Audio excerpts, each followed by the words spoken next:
신약 페이지로 120페이지 누가복음 14장 25절부터 35절까지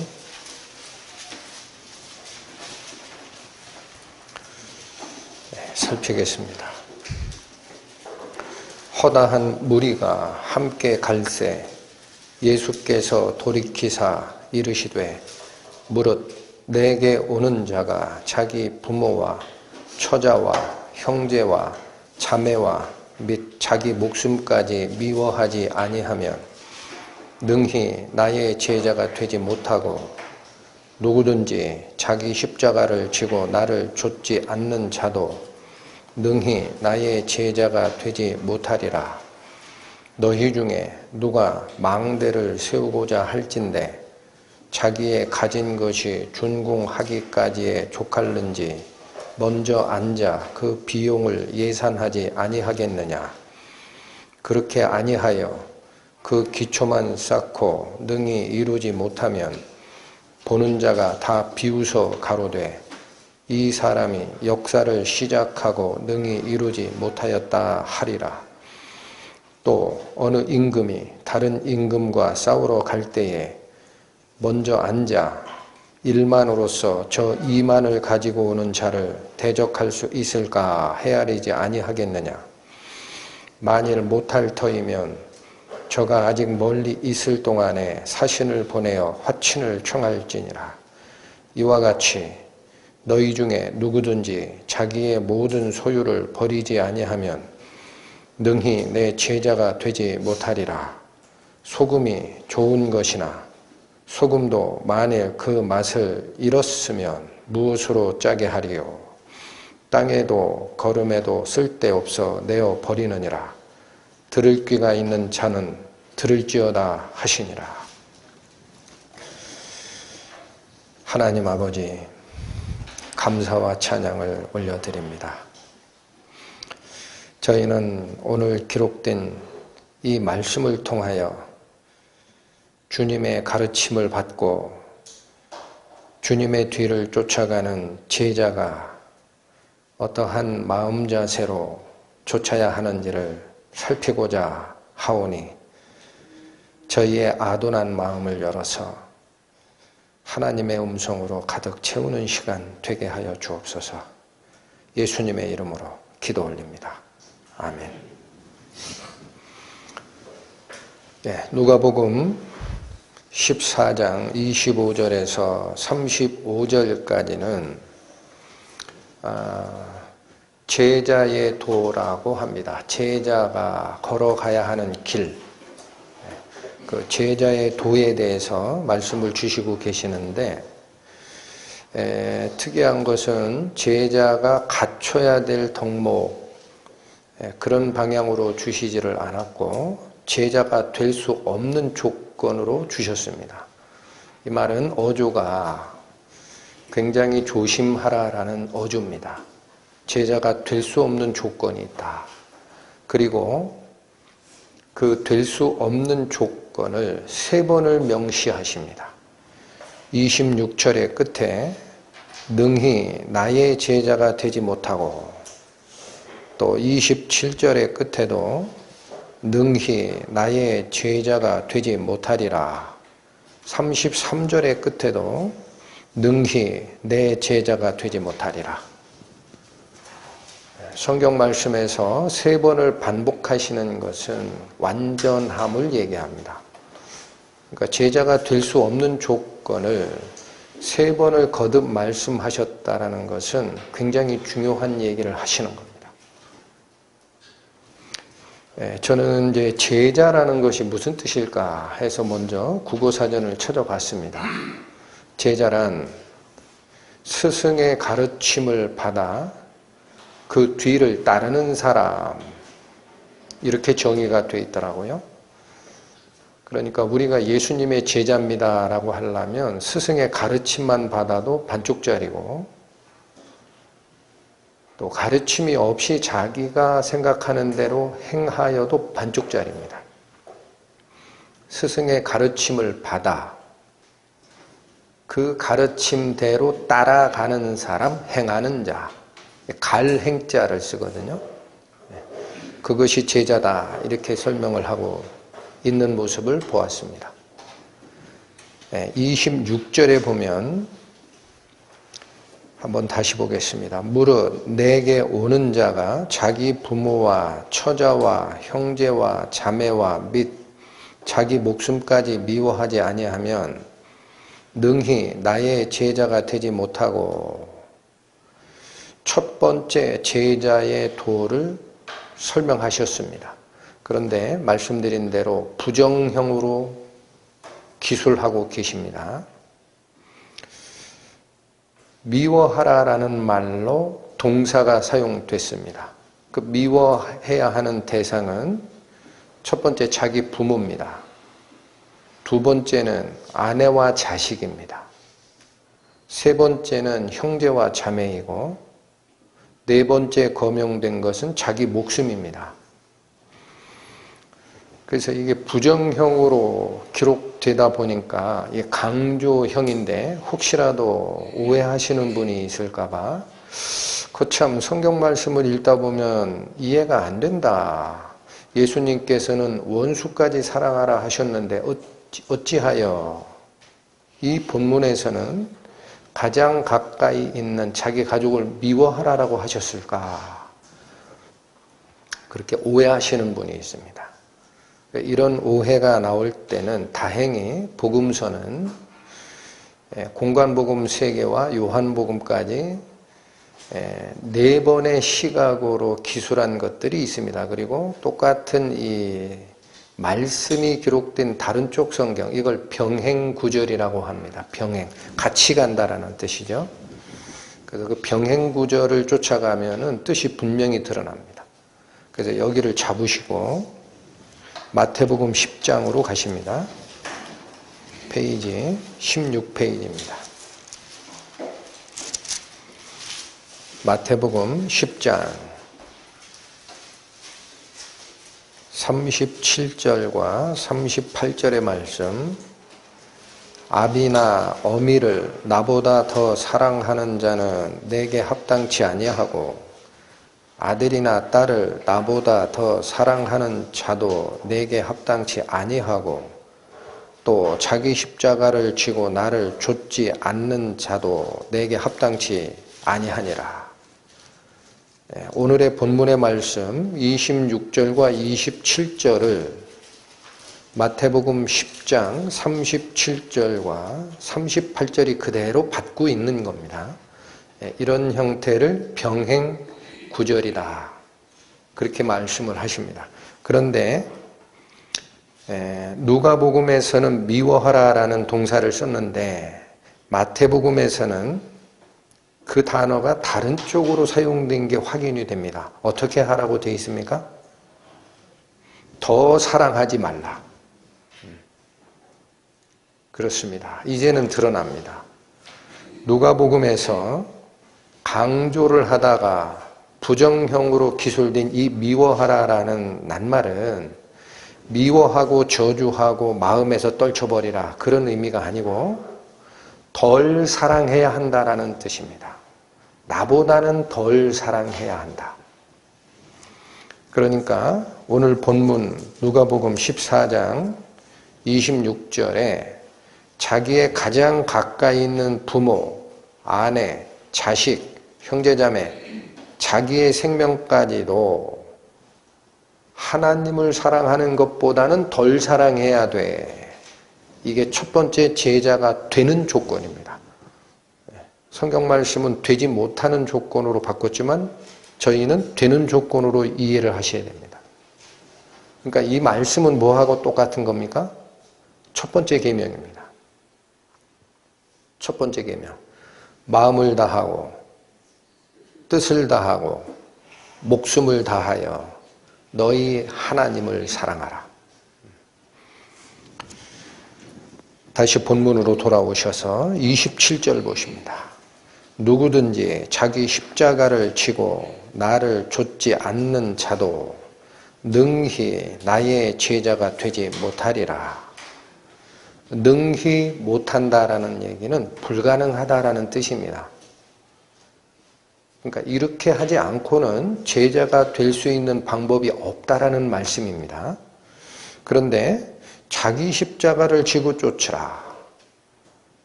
이 말씀이 어떤 3차원적 공간에서 형상화된 표현이기 때문에 그 본질이 무엇인지 우리는 잠깐 헤맬 수가 있어요.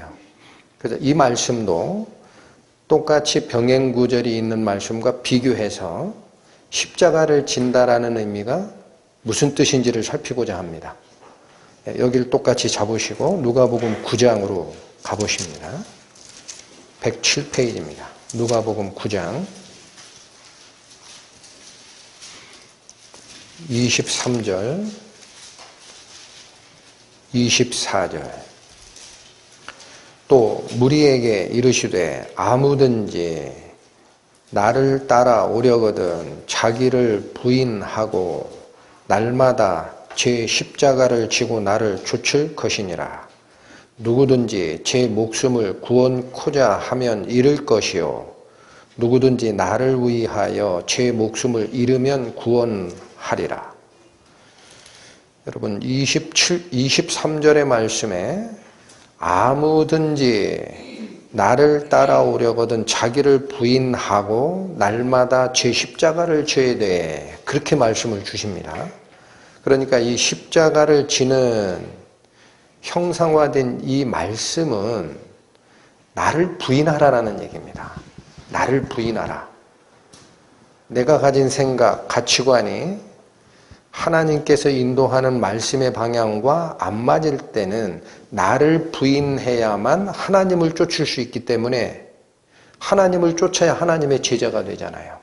제자의 정의가 그거잖아요. 가르침을 받고 가르침을 쫓아가는 자. 그런데 방금 읽으신 누가복음 9장의 23, 24절은 한 가지 우리에게 좀 더 급박한 어조를 드러내는 구절입니다. 왜냐? 24절을 가니까 누구든지 제 목숨을 구원코자 하면 잃을 것이요 누구든지 나를 위하여 제 목숨을 잃으면 구원하리라 라고 되어 있습니다. 이러한 문장의 구성은 네 목숨 찾을 거야, 예수님의 목숨을 찾을 거야, 둘 중에 하나만 선택해 라는 선택적 구절이라고 해요. 그러니까 양 두 개 다를 취할 수 없다라는 하나님의 경고로 우리를 다시 한번 끌고 가는 거예요. 특히나 23, 24절에 보면은 이 규정에 예외가 없다라는 거예요. 어떤 말이 또 세 번이 쓰입니다. 누가복음 9장 23, 24절에 똑같은 말이 세 번이 반복된 게 있습니다. 아무든지입니다. 아무든지. 23절 아무든지 나를 따라오려거든 너 자신을 부인하고 쫓아야 된다. 24절 누구든지 제 목숨을 잃고자 하면 구원코자 하면 잃을 것이요. 다시 한번 누구든지 나를 위해 제 목숨을 잃으면 구원하리라. 누구든지가 세 번 쓰이죠. 그 말씀은 무슨 뜻입니까? 아무도 이 원칙에 예외는 없다. 세 번을 반복하시는 모습이고 또한 누가복음 우리 오늘 본문에 해당하는 14장 말씀을 더 정확하게 해설하신 것이 선택의 문제라는 겁니다. 내 생명을 선택할 거야, 예수 그리스도의 생명을 선택할 거야. 둘 중 하나를 택하거라. 어조가 확 달라졌죠.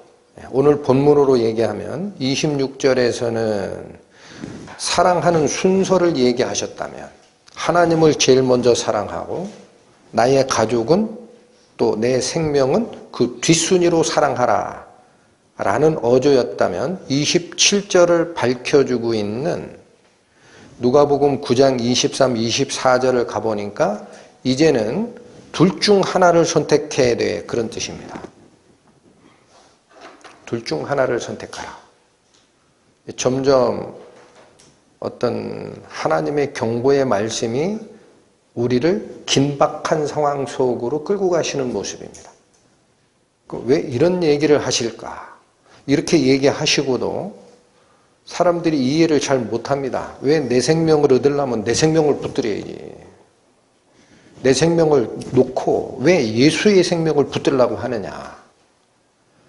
그러니까 이렇게 굉장히 어려운 얘기를 하실 때는 하늘에 계셨던 하나님이 육신을 쓰고 내려오신 예수님께서는 우리 육신의 세계에서 이해할 수 있는 예화 혹은 비유로 꼭 설명을 하십니다.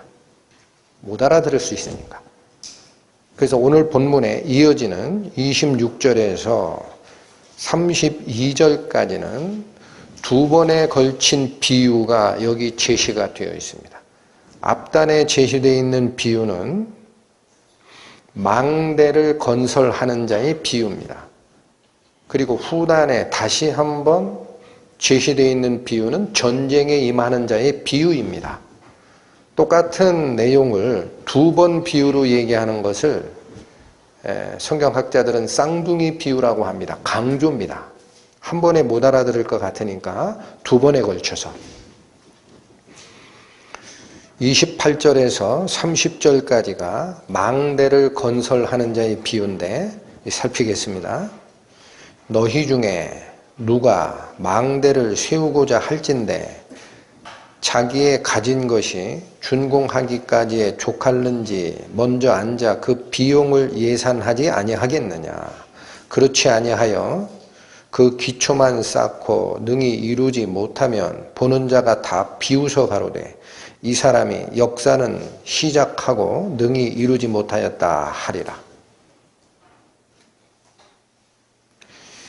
전쟁에 임하는 자의 비유도 잠깐 봅니다. 또 어느 임금이 다른 임금과 싸우러 갈 때에 먼저 앉아 1만으로서 저 2만을 가지고 오는 자를 대적할 수 있을까 헤아리지 아니하겠느냐. 만일 못할 터이면 저가 아직 멀리 있을 동안에 사신을 보내어 화친을 청하게 될 것이다. 비유가 내용 자체가 일단 우리 아둔한 사람의 머리로는 잘 이해가 안 됩니다. 망대를 건설하는 자의 비유가 망대를 짓다가 돈이 부족한 상황이 되면 안 하는 것만 못하다. 그러면 망대 짓지 말란 말씀인가? 아니면 완성이 되면 되기 때문에 내가 가지고 있는 자금 여력에 맞게끔 망대를 작게 지으면 되는 것인가? 전쟁에 임하는 자의 비유도 분명히 전쟁 상황이 맞는 것 같은데 전쟁을 하란 얘기인가 말란 얘기인가? 내용 자체가 굉장히 어려워요. 한 단계 더 나아가서 이 비유, 쌍둥이 비유가 어찌하여 제자의 도를 가리키시는 중앙에 딱 버티고 서 있느냐라는 겁니다. 여러분, 제자도에 대한 가르침이 여기서 끝난 게 아닙니다. 망대를 건설하는 자, 전쟁에 임하는 자의 비유 밑에 있는 33절에 이와 같이 너희 중에 누구든지 자기의 모든 소유를 버리지 아니하면 능히 내 제자가 되지 못하리라. 제자의 도가 아직 진행 중이라는 거예요. 비유가 중앙에 들어가 있습니다. 그래서 저희는 예수님께서 이루시고자 했던 그 뜻을 살피려면 도대체 망대가 무엇이고 전쟁이 무엇인지 그걸 먼저 살펴야 됩니다. 망대에 대해서는 시편 61편으로 가십니다. 구약 845페이지.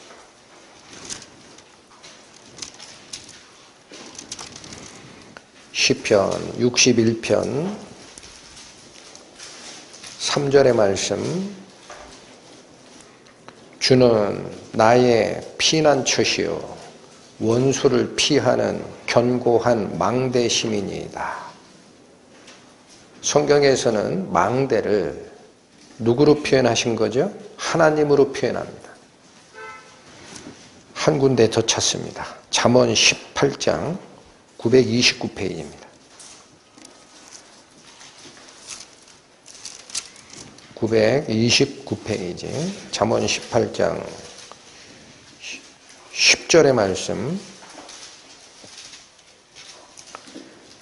여호와의 이름은 견고한 망대라. 의인은 그리로 달려가서 안전함을 얻느니라.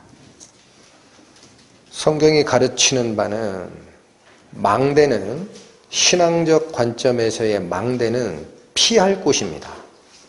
하나님뿐이 없다라는 거예요. 그런데 오늘 누가복음 14장의 이 비유에서 망대를 짓는 자가 있잖아요. 그럼 이거는 무슨 뜻이냐? 망대가 하나님이라면 왜 망대를 짓는 사람이 있느냐? 이건 신앙생활에서 자기가 어떠한 흔적을 남기느냐라는 말씀입니다. 신약성서로 갑니다. 고린도전서 3장 페이지 266페이지입니다. 고린도전서 3장 9절에서 15절까지. 우리는 하나님의 동역자들이요 너희는 하나님의 밭이요 하나님의 집이니라. 성도들이 뭐라고 표현되어 있습니까? 하나님의 집이라고 하십니다. 집 짓는 얘기가 나와요. 집 짓는 얘기. 이어지기를 10절부터 봅니다. 내게 주신 하나님의 은혜를 따라 내가 지혜로운 건축자와 같이 터를 닦아두매 다른 이가 그 위에 세우나 그러나 각각 어떻게 그 위에 세우기를 조심할지니라. 여러분, 집 짓는 일이 있다라는 얘기죠. 누가 세우는 거라 그래요? 그리스도의 직접 계시를 받아 가르침을 줬던 사도 바울의 그 가르침 위에 각각 세우게 되는 때가 있는데 조심해서 세워라 그래요. 11절 이 닦아둔 것 외에 능히 다른 터를 닦아둘 자가 없으니 이 터는 곧 예수 그리스도라. 만일 누구든지 금이나 은이나 보석이나 나무나 풀이나 짚으로 이 터 위에 세우면 각각 공력이 나타날 터인데 그날이 공력을 밝히리니 이는 불로 나타내고 그 불이 각 사람의 공력이 어떠한 것을 시험할 것임이니라. 만일 누구든지 그 위에 세운 공력이 그대로 있으면 상을 받고 누구든지 공력이 불타면 해를 받으리니 그러나 자기는 구원을 얻되 불 가운데 얻은 것 같으리라. 집 짓는 얘기가 신약성서에서는 하나님의 가르침, 그리스도라는 반석 위에 내가 짓는 신앙의 집이다라는 얘기입니다. 전쟁은 무슨 뜻일까? 전쟁은 익히 우리 알고 있습니다. 우리의 싸움은 혈과 육에 대한 것이 아니요 정사와 권세와 이 어둠의 세상 주관자들과 하늘에 있는 악한 영들에 대함이라. 이게 성도들의 싸움입니다. 그러니까 오늘 본문에서 망대를 건설하는 자와 전쟁에 임하는 자는 이 3차원 공간 세계에서 집 짓는 얘기를 하시는 게 아닙니다. 하나님을 좇아 신앙의 집을 어떻게 짓느냐, 또한 영적 싸움을 어떻게 이끌어 갈 것이냐라는 문제다라는 거죠. 그런데 중간에 들어와 있는, 제자도를 가리키는 중간에 들어와 있는 이 두 가지 비유에서 둘 다 실패자입니다. 그렇습니다. 둘 다 실패자예요. 못 이겼어요. 못 졌어요. 그럼 그 이유가 나올 거 아니겠습니까? 그 이유를 바란 얘기예요. 자, 본문 누가복음 14장의 제자의 도를 제자가 될 수 있는 조건으로 기술하시지 않고 제자가 될 수 없는 조건으로 기술하셨다라는 말씀 드렸습니다. 마찬가지입니다. 예화도 이들이 왜 실패하는지에 초점을 맞춘 예화라는 거예요. 될 수 없는 이유가 그 속에서 발견되어야 합니다. 저는 이 말씀을 상고하다가 망대를 건설하는 자가 무엇을 가지고 망대를 건설하려고 했을까? 그 생각을 하면서 다시 읽었더니 28절에 보면 자기의 가진 것으로 준공하려고 했었습니다. 그게 망대를 다 지을 만큼 충분한 능력이 안 되는 것인지 되는 것인지 추산해보지도 않고 자기의 가진 것으로 시작합니다. 전쟁에 임하는 임금도 같습니다. 31절에 보시면 먼저 앉아 1만으로서 저 2만을 가져오는 자를 대적할 수 있는지 헤아려 보지 않겠느냐 그랬죠. 여기 번역된 문구에는 그냥 1만으로 그렇게 돼 있는데 헬라어 원전에 가보면은 그의 1만으로라는 뜻이 더 가깝습니다. 그러니까 자기가 가진 1만의 군사로 대적자 2만의 군사를 가지고 오는 그 적군을 대항할 수 있을지 먼저 추산을 해보지 않겠느냐라는 뜻이죠. 그러면 망대를 짓는 자와 전쟁에 임하는 자는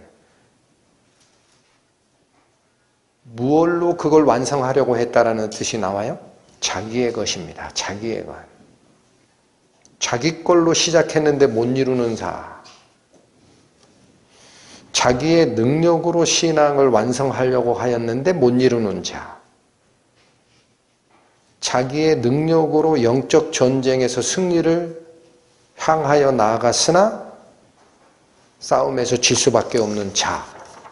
그 말씀을 두 번에 걸쳐서 쌍둥이 비유에서 가리키는 겁니다. 이 비유를 어떤 분들은 주석가나 다른 설교를 보면은 내가 가지고 있는 것을 일부만 투자하지 말고 온전히 헌신하라 그런 뜻이다 그렇게 가리키는 경우가 있어요. 그러나 그 말씀이 전체가 틀린 것은 아니지만 성경이 가리키는 방향은 그쪽이 아닙니다. 왜 그럴까요? 쌍둥이 비유를 다 주시고 나서 33절에 이와 같이라고 합니다. 이거는 뭐예요? 너희들 얘기 들었지? 그런 얘기입니다. 쌍둥이 비유 두 가지 예를 너희들이 지금 들었잖아. 그것처럼이라는 거예요. 그것처럼 너희 중에 누구든지 자기의 모든 소유를 버리지 아니하면 능히 내 제자가 되지 못하리라 그랬습니다. 그럼 이 33절이 가리키는 방향은 내 소유를 다 투자하지 않아서 그래 라는 어조일까요?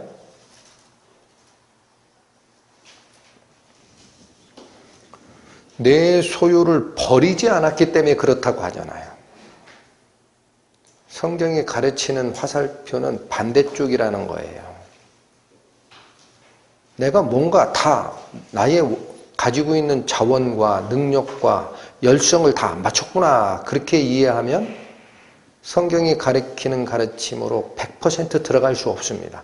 여긴 안 버려서 그렇다라는 거예요. 안 버려서. 놓지 않아서, 투자하지 않아서 그런 게 아니고. 그렇다면 더 어려워졌습니다. 분명히 망대를 짓는 것, 신앙생활에 집 짓는 것이라고 신구약 성경이 가르치는 화살표를 우리는 확인했고 전쟁은 영적 전쟁이다라는 사실을 확인했는데 승리하려면 다 버리라는 게 무슨 뜻일까? 그럼 집을 짓는 근원과 싸움에서 이기는 근원은 도대체 무엇이란 말인가? 잠언 24장으로 갑니다. 신약 935페이지. 잠언 24장 3절에서 6절까지의 말씀입니다. 집은 지혜로 말미암아 건축되고 명철로 말미암아 견고히 되며 또 방들은 지식으로 말미암아 각종 귀하고 아름다운 보배로 채우게 되느니라. 지혜 있는 자는 강하고 지식 있는 자는 힘을 더하나니 너는 모략으로 싸우라. 승리는 모사가 많음에 있느니라. 여러분 3절과 4절은 집 짓는 근원을 얘기하시는 거예요. 그리고 6절에는 승리의 근원을 얘기하십니다. 집 짓는 근원이 뭐라고 얘기하셨나요? 3절. 집은 어떻게 건축된다 그래요? 지혜로 건축이 됩니다. 명철로 견고히 서게 됩니다. 집을 완전하게 짓는 근원은 이 말씀대로 쫓아가면은 지혜와 명철이라는 얘기입니다. 무슨 뜻입니까? 오늘 본문의 누가복음 14장에서는 자기의 가진 것, 자금력으로 이해하기 쉬운 예화를 드셨는데 그건 버리라 그랬잖아요. 그리고 지혜와 명철로 집이 지어진다. 이게 무슨 뜻이냐? 누가복음, 잠언 8장으로 가십니다. 잠언 8장. 먼저 말씀을 드리고 말씀을 상고하겠습니다. 구약 성서에서 지혜와 명철이 가르치는 바는 예수님입니다. 하나님의 아들 그리스도를 가리킬 때 이 말을 쓰는 거예요. 잠언 8장 전체가 바로 그 지혜와 명철을 얘기하는 장입니다. 1절부터 이렇게 나가죠. 지혜가 부르지 아니하느냐, 명철이 소리를 높이지 아니하느냐. 지혜와 명철을 얘기하는 거예요. 12절 나 지혜는 이렇게 말씀을 하시고 17절 나를 사랑하는 자들이 나의 사랑을 입으며 나를 간절히 찾는 자가 나를 만날 것이니라. 그런데 여러분 요 17절의 이 문장은 어딘가 본 것 같지 않습니까? 어딥니까? 하나님께서 이스라엘 백성들에게 나를 찾으라 할 때 이 말씀을 쓰시는 거예요. 그러니까 여기서 얘기하는 나는 누구예요? 하나님이죠.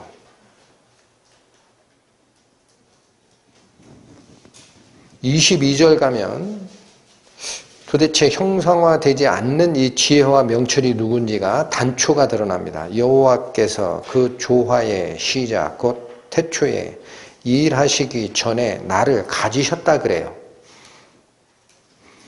또 30절 내가 그 곁에 있어서 창조자가 되어 날마다 그 기뻐하는 바가 되었다라고 합니다. 이게 어느 분입니까?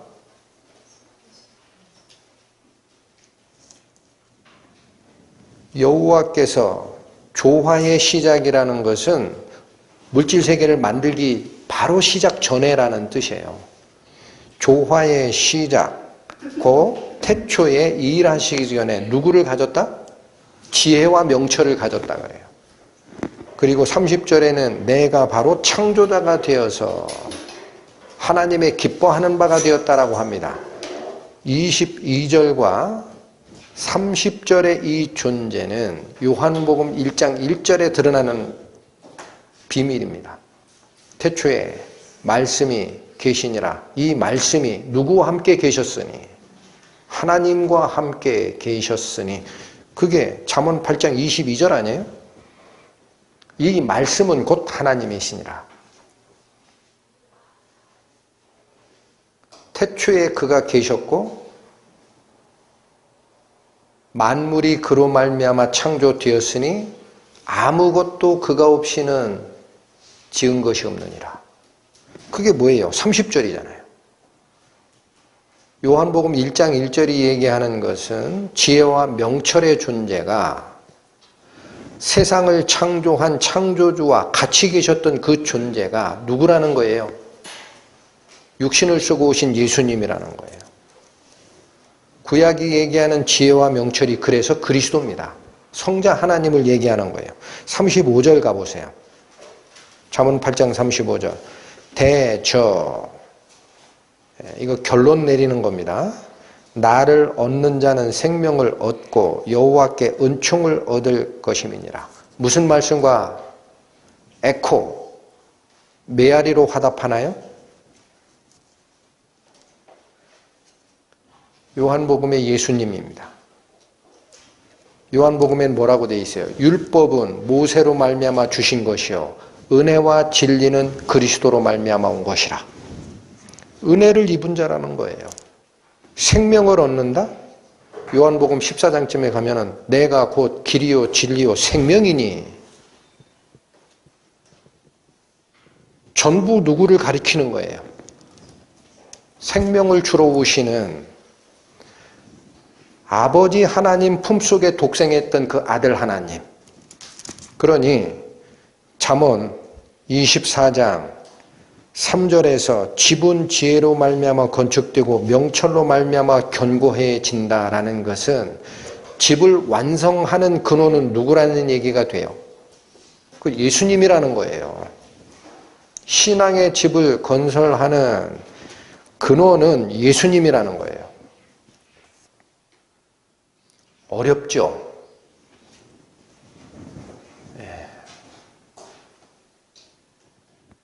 저도 말씀을 전할 때 가능하면 쉽게 하고 싶은데 어찌합니까? 눈에 보이는 게 그런 것밖에 없는 걸. 그러니까 이해를 하십시오. 굉장히 중요한 말씀을 하는 거예요, 성경이. 그리고 또한 24장의 6절에 승리는 모사가 많음에 있느니라 라는 말씀이 있습니다. 이때 모사, 앞에 모략은 너는 모략으로 싸우라, 승리는 모사가 많음에 있느니라 라고 할 때 앞에 모략은 그건 전략입니다. 전략, 꽤. 근데 뒤에 나오는 모사라는 이 단어는요, 사람을 얘기하는 거예요. 언제 나온 단어랑 똑같으냐? 우리가 하나님의 독생자를 보낼 것이다 라고 예언했던 이사야 9장 6절쯤에 가보면 이는 한 아기가 우리에게 낳고 한 아들을 우리에게 주신 바 되었는데 그의 어깨에는 정사를 메었고 그의 이름은 기묘자라 모사라 전능하신 하나님이라 영존하시는 아버지라 평강의 왕이라 할 것입니다. 예수님이 모사로 오시는 거예요. 영어로는 조언자라는 뜻입니다. 조언자. 영어 단어는 카운셀러예요. 이 단어가 보혜사 성령님 할 때 보혜사를 영어 성경에서는 카운셀러라고 합니다. 그러니까 전쟁에 이기기 위해서는 누가 필요하다는 거죠? 예수님이 필요하다는 거예요. 그 많은 구약의 시대와 신약의 시대, 구약에 있던 그 말씀이 신약의 예수님의 예화에서 어떻게 연결되는지를 가만히 상고하고 있다가 보면은 하나님 소리가 절로 나옵니다. 어찌 그렇게 한 톨이 틀리질 않는지. 여러분, 이 말씀, 선택의 문제, 내가 망대를 세우려 하거나 내가 영적 전쟁에서 내가 가진 것으로 싸우려 하거나 하지 말라라는 뜻이에요. 무엇으로 하라? 예수님으로 하라. 신약은 그런 말씀이 있나요? 고린도 후서로 갑니다. 신약 290페이지입니다. 고린도 후서 4장 10절 말씀. 우리가 항상 예수 죽인 것을 몸에 짊어지면 우리 예수의 생명도 우리 몸에 나타나게 하려 함이라. 여러분, 이 문장이 잘 이해가 안 돼도 하나는 놓치지 마시기 바랍니다. 이 문장이 뭐냐면요, 선택형이에요.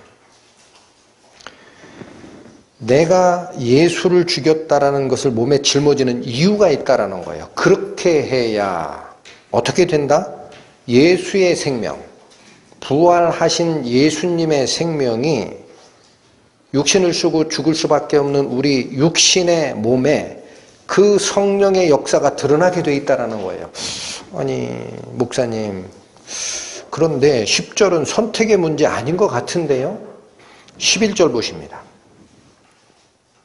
우리 산자가 항상 예수를 위하여 죽음에 넘기움은 예수의 생명이 또한 우리 죽을 육체에 나타나게 하려 함이니라. 10절에서 제가 분명히 선택의 문제라고 했는데 문맥상으로는 아닌 것 같았죠. 11절에 오면 분명히 드러납니까? 드러납니다. 우리 산 자에게 하는 얘기예요. 구원받은 자에게. 우리 구원받은 자가 살았다라고 할 게 아니고 예수를 위해 내가 가지고 있는 나의 자아, 나의 육체적인 그 주관, 생명을 어떻게 한다? 죽음에 넘겨오라라는 거예요. 그렇게 돼 있어요. 그렇게 하는 이유가 있다. 나를 버리는 이유가 있다. 그렇게 해야 어떻게 된다? 예수의 생명이 또한 우리 죽을 육체에 나타나게 된다. 선택형. 여러분, 이 고린도 후서 4장 11절 말씀은 어떤 말씀에 대한 에코, 메아리이냐면 자기 생명을 구원코자 하는 자는 잃을 것이요 예수를 위하여 자기 생명을 잃는 자는 구원하리라라는 말씀과 똑같은 말씀입니다. 그렇잖아요. 다릅니까? 우리 산자가 항상 예수를 위해 죽는 이유가 있다는 거예요. 내 생명 주장하지 않고. 이유는 무엇이냐? 예수의 생명이 그래야 우리 죽을 몸에서 역사하고 살아나는 그게 있다. 본문으로 다시 돌아오십니다. 누가복음 14장.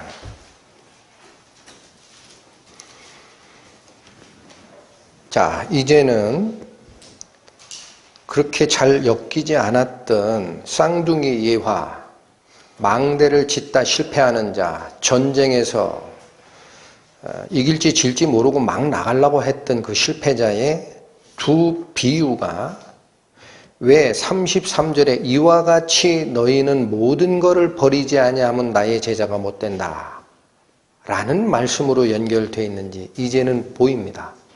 여러분 눈에 보입니까? 내 힘, 내가 가진 것, 내가 가진 군사력으로 싸우려고 했던 거예요. 그거 아니다라는 거예요. 집 짓는 것은 어디에 있다? 지혜에 있고 명철이 있고 전쟁에 이기는 것은 모략과 모사의 도움이 많아야 되는 거지. 네가 가진 거 가지고 신앙에 집 짓고 영적 싸움에 임한다고 되느냐? 그것 전부 버려라라는 말이 33절 아니에요. 전부 버려라. 왜 버려요? 예수의 생명이 내 몸에서 역사하기 위해. 간단합니다. 그러지 않고는 방법이 없어. 그런 얘기입니다. 그러지 않고는 방법이 없다. 저는 이 모든 소유를 버리라라는 이 말씀이 제 개인적인 경험을 좀 설명을 드리겠습니다. 어느 날 기도 자리에서 갑자기 부활하신 후에 베드로에게 3번 물으셨던 예수님의 질문이 슬며시 들어왔어요. 요한의 아들 시몬아, 이 사람들보다 내가 나를 더 사랑하느냐? 그 질문이 쑥 올라오는데 갑자기 무슨 생각이 연결되냐면 베드로가 분명히 3번이나 그러합니다. 그러면 나의 양을 치거라. 그렇게 말씀을 하셨고 또 그거와 딱 그 말씀으로 끝난 게 아닙니다. 요한복음에 가보시면 그 바로 밑에 젊어서는 네가 띠띠고 네 가고 싶은 대로 다녔지만 나이 늙으면 사람들이 너에게 띠띠우고 네가 가보자 원하지 않는 곳으로 데려갈 거야. 이것은 베드로가 어떠한 죽음으로 죽을지를 예수님께서 알려주신 것이라고요. 어디까지 요구하시는 거냐? 이빠른 고백을 요구한 게 아닙니다. 예수님은. 정말 사랑하냐? 그럼 그 길을 쫓아와라. 너도 순교할 거야. 베드로 어떻게 죽었어요? 십자가에 거꾸로 매달리죠. 십자가에 달려 하는 로마 병사에게 나는 나의 주 그리스도와 똑같은 십자가에 달리는 것 자체가 내 마음에 용납이 안 되니 거꾸로 매달아 주시오. 그래서 죽었습니다. 그 죽음이라는 하나님을 쫓고 예수 그리스도를 쫓는 과정에 나의 목숨을 원하신다면 드리겠습니다. 그랬어요. 그런데 그 다음 순간에 희한하게도 26절에 연결된 게 내 목숨만을 원한 게 아닙니다. 다 요구했잖아요. 부모, 아내와 자식, 형제자매도. 그런데 그 다음 순간에 갑자기 어떤 마음이 드냐면 내 아내는 그런 마음이 들어요. 아이고, 내 거 아닌데. 연약한 그릇인데. 그러더니 에스겔의 사례가 스며시 또 올라옵니다. 이거 쉬지 않습니다. 에스겔이 어떤 경험을 했죠? 이스라엘의 패역함을 눈으로 보여주는 체험적 경고를 위해서 하나님은 그렇게 말씀하셨어요. 에스겔아, 내가 네 눈에 기뻐하는 그것을 한 번 쳐서 뺏으리니 슬퍼하거나 눈물 흘리지 마라 하고 그 다음날 아내를 죽이십니다. 그러더니 끝난 게 아니에요. 어디서 읽었는데 미국에 계신 목회자 같아요. 하나님의 일을 하러 자기가 거주하던 주에서 다른 주로 차 타고 이동하는 중이었는데 맞은편에서 오는 화물 트럭에 실렸던 쇠파이프인지 쇠조각 하나가 풀려서 날라와가지고 이분이 몰고 가는 승용차 앞유리를 치고 들어왔어요. 근데 본인이 맞은 게 아니라 옆에 타고 가던 자기의 아내가 현장에서 죽었습니다. 하나님, 왜 하나님의 일을 하는데 이게 무슨 뜻입니까? 고민하고 하나님을 저주할까 두려워하고 하다 하나님의 뜻에 순종하는 그런 모습들 들었던 건 있으니까 자꾸 생각이 나는 거예요.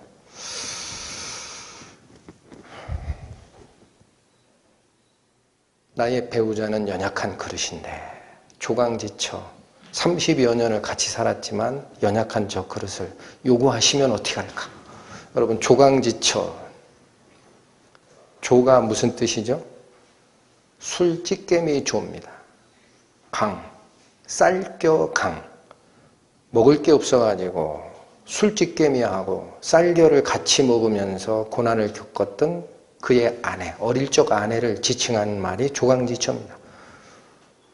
그러니까 돌이켜보니까 이 주마등처럼 쏙 지나가요. 딱 사랑 하나로 뭉치자 그래서 신혼살림을 반지하 단칸방에 차렸었어요. 가구가 3가구인데 화장실은 하나라. 출근 시간이면은 불편해가지고 바로 옆에 있는 지하철역에 화장실 썼던 기억이 납니다. 그래도 행복했습니다. 돈을 보고 사는 게 아니니까. 그렇게 살아왔던 내 아내 요구한다면 어떻게 할까? 근데 언뜻 무슨 생각이 드느냐? 죽음 이후의 세계를 책임질 자 누굴까? 하나님밖에 없으시구나. 그렇다면 내가 고민할 게 없지 않습니까, 하나님? 내가 바라보는 것은 이상해 보이는 3차원 공간의 제한된 범인의 시각이지만 무한하신 하나님이 바라보는 처음과 끝은 완전하시기 때문에 하나님께서 인도하시면 그대로 좇겠나이다. 그 마음이 들었어요. 그리고 한편에서는 이런 기도가 나왔습니다. 주님, 그렇지만 살아있을 동안에 저도 부족하고 우리 자매 부족합니다. 언제 데려가시더라도 주님의 뜻에 순종하겠으나 저희가 살아가는 이 과정에 부족함이 있다면 주님께서 채워주십시오. 그 기도를 드렸던 기억이 납니다. 이 쉽지 않아요. 질문이 오기 시작하면. 그런데 여러분 33절에 다 버리라 그랬어요. 이 다 버리라는 말씀이 26절과 연결되니까 여기는 사람들이에요. 자기 부모, 아내와 자식, 형제, 자매, 또 내 목숨. 버리라라는 뜻이 무슨 뜻일까 하고 한 단계 더 들어가 봤더니 이 낱말의 헬라어의 뜻은 두 가지로 사용이 됩니다. 사물에 사용이 됐으면 버리다라는 뜻입니다. 그런데 사람에게 사용될 수가 있어요. 사람에게 사용이 되면 작별 인사를 하다 떠나다라는 뜻이 됩니다. 그러니까 이게 데살로니가서에 있는 말씀으로 기억이 나는데 우리에게서 받은 유전대로 행하지 아니하는 모든 형제에게서 떠나라. 그 말씀이구나. 그러니까 육체적으로 부모 모시지 말고 처자식 버리고 형제자매 배반하고 필요하면 너 자살해라. 그런 뜻이 아니고 뭐를 버려야 내 속에서 그리스도의 생명이 역사하느냐? 혹시라도 내가 가진 생각, 배우자가 가지고 있는 생각, 혹은 가까운 가족이 얘기하는 생각이 있을 때 그 생각이 말씀이 이끄는 방향과 다르면 어떤 걸 떠나라? 사람들의 생각을 떠나라. 내 생각마저도 내려놓으라.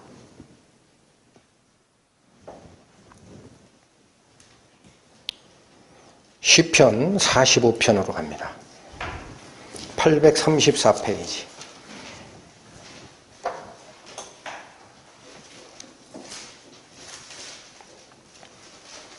10절과 11절의 말씀입니다. 딸이여 듣고 생각하고 귀를 기울일지어다. 내 백성과 아비집을 잊어버릴지어다. 그러하면 왕이 너의 아름다움을 사모할지라. 저는 너의 주시니 너는 저를 경배할지어다. 시편 45편 전에 한번 말씀을 드렸습니다. 왕의 결혼식에 바치는 시편이라고 합니다. 여기서 말씀하시는 것은 왕 대신 그리스도에게 시집가는 자는 너의 무엇과 무엇을 잊어라? 백성과 내 아비 집을 잊고 나에게 시집와야 된다. 그런 얘기입니다. 내 백성과 아비 집을 잊어라? 쉽지 않아요. 그러니까 몇 번 걸쳐서 강조합니까? 여기도 3세판입니다. 듣고 생각하고 귀를 기울이라. 따라 내 백성과 아비 집을 잊고 나에게 와라. 시집 올 때는. 그리하면 왕께서 너의 아름다움을 사모하게 될 것이다. 저희 삼차원 공간에서 살 수밖에 없는 유한한 우리 인간들은 눈에 보이는 집이 있고 거기서 같이 거하는 가족이 있고 친척이 있고 또 고향이 있습니다. 그러나 하나님이 얘기하는 집은 보이지 않는 세계, 하늘의 집, 아버지 하나님 밑에 양자되어 입적해 들어간 우리 성도들이 이루고 있는 집이 있어요. 그 집으로 올 때는 육체적으로 몸담고 살 때에 의지할 수밖에 없었던 환경적 경험, 내 생각, 친족의 생각, 거기에 의지해서 살 수밖에 없었으나 이 집으로 올 때는 그거 잊어버리고 와야 돼.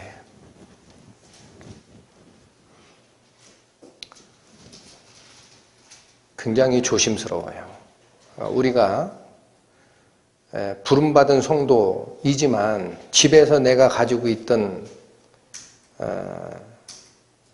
저를 돌아봐도 집에서 하고 있는 행태 중에 부족한 게 많잖아요. 아내에 대해서 하는 행태나 자식들에게 대해서 하는 행태나 부모님을 모실 때 하는 행태나 부족한 게 많습니다. 그걸 저는 버릇이라고 표현하겠습니다. 집에서 하던 버릇이 있어요. 그걸 교회로 가지고 오면 안 됩니다. 반대로 하셔야 됩니다. 성경에서 배우신 것으로 집으로 끌고 들어가셔야 됩니다. 그래야 바뀝니다.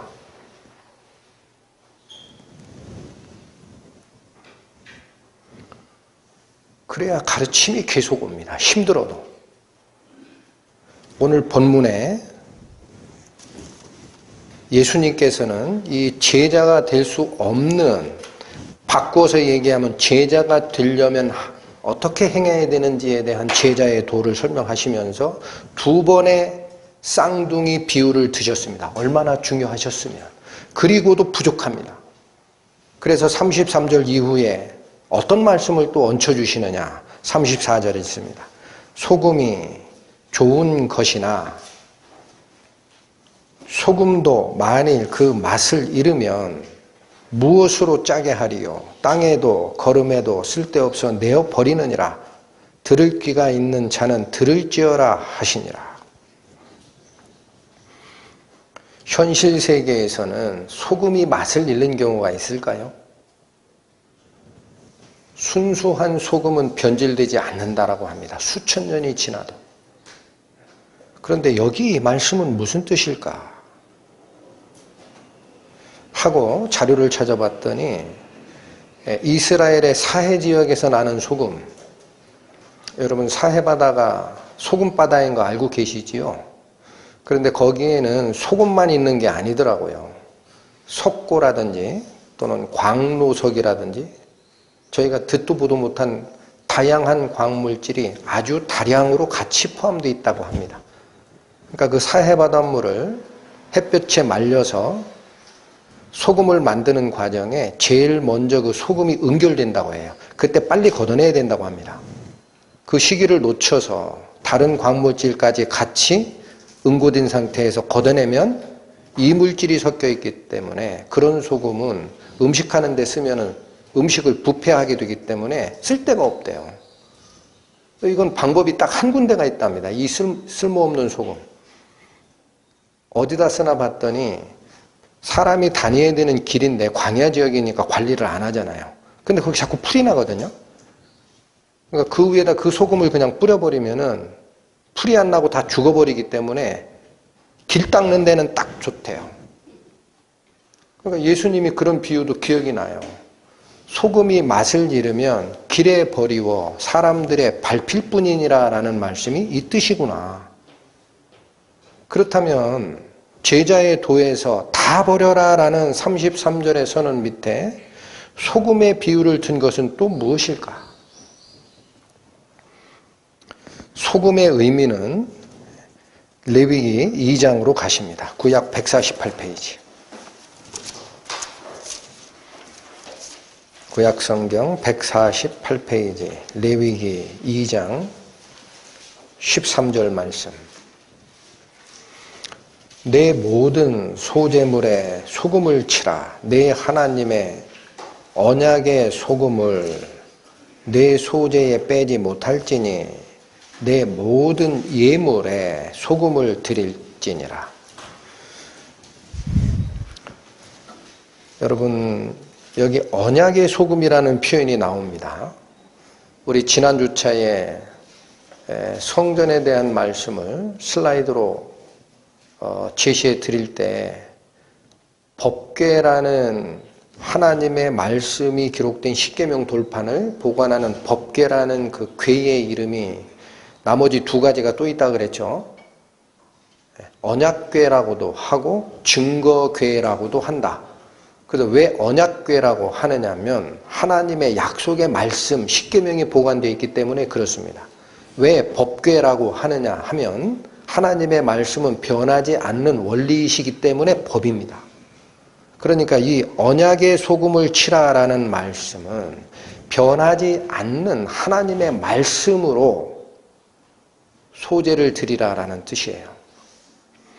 그러니까 오늘 본문의 말씀대로 하면 누가복음 14장에 34, 35절 소금이 만일 맛을 잃으면 이라는 이 말씀은 순수한 하나님의 말씀에 석고든 광로석이든 다른 광물질이 섞였을 때 소금의 맛을 잃는 거거든요. 그렇다면 똑같은 비유의 연장선에서 우리는 어떻게 교훈을 받을 수 있습니까? 하나님의 말씀과 다른 이물질이 섞여 있을 때는 소금의 역할을 못한다는 거예요.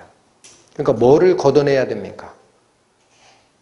다른 이물질을 걷어냈을 때라야 가능합니다.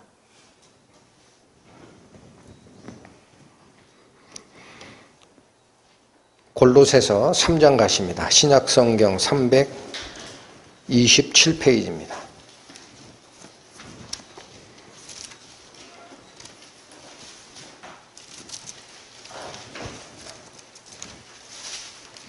골로새서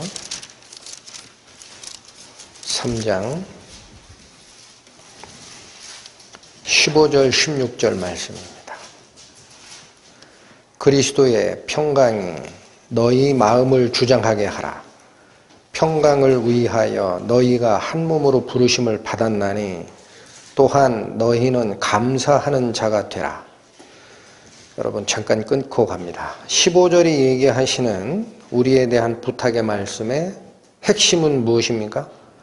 예수님의 평강이 너희 마음을 주장하게 하라라는 뜻입니다. 예수님의 평강이 성도들의 마음을 이끌고 가게 하라. 16절은 그렇게 되려면 어떻게 되느냐라는 얘기입니다.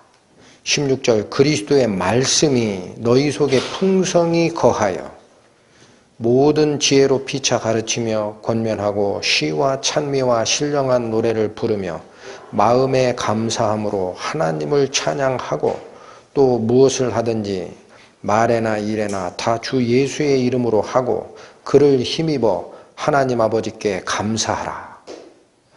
말씀이 우리 가운데 풍성히 거하시면 15절이 얘기했던 그리스도의 평강과 감사가 성취된다라는 얘기입니다.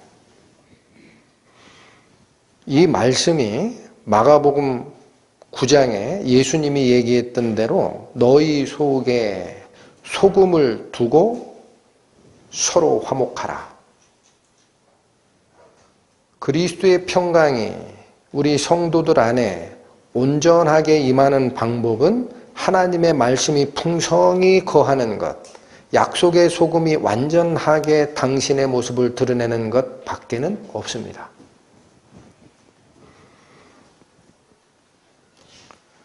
저는 이 말씀을 또한 상고하다가 우리 지난주차에 한번 살피셨죠. 하나님의 말씀을 버리고 자신이 신이 된 것처럼 착각하여 에덴의 동쪽으로 쫓겨난 죄인이 있습니다. 하나님께 다시 들어올 때는 어디를 거쳐야 됩니까? 번제단의 불에 전부 태워야 됩니다. 나의 생각, 나의 가치관, 용서하지 못하는 마음, 응어리, 예수님의 죽음과 합하여 전부 태우고 지성소인 말씀으로 향하여 들어갈 때는 두 손에 곱게 간 향기로운 향 그리스도만 바쳐서 들어가야 됩니다. 그렇지 아니하면 죽으리라. 신앙생활이 끊어진다라는 거예요. 이러한 말씀들의 빛이 말씀을 상고하면서 점점 더 드러나요.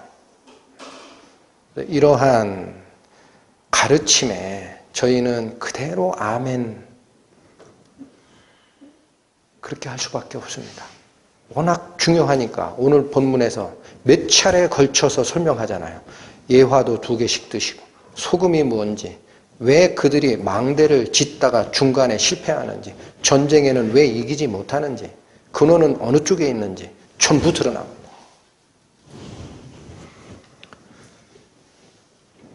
부족한 저희 인간들이지만 하나님께 올 수 있는 길이 있습니다. 반드시 번제단의 불에 그리스도의 향기를 태워서 가지고 들어오라. 가끔 항상 우리가 항상 예수 죽인 것을 몸에 짊어지면 우리 몸에 예수의 생명도 드러나게 하려 함이라. 이 보배를 질그릇에 가졌으니 이는 능력의 지극히 큰 것이 하나님께는 있고 우리에게는 없음을 알게 하려 하심이라. 이 말씀을 같이 나누고 싶었습니다. 기도하시겠습니다. 하나님, 감사합니다. 부족한 저희 죄인들입니다. 하나님께서 저희를 불러 자녀 삼아 주시고 이제는 너희 생각을 다 허물고 예수 그리스도의 성품을 본받아 그 길을 쫓아오는 자가 되라 말씀하셨습니다.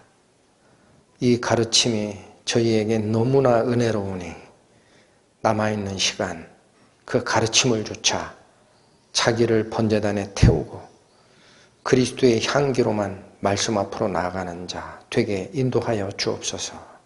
예수님의 이름으로 기도 올립니다. 아멘.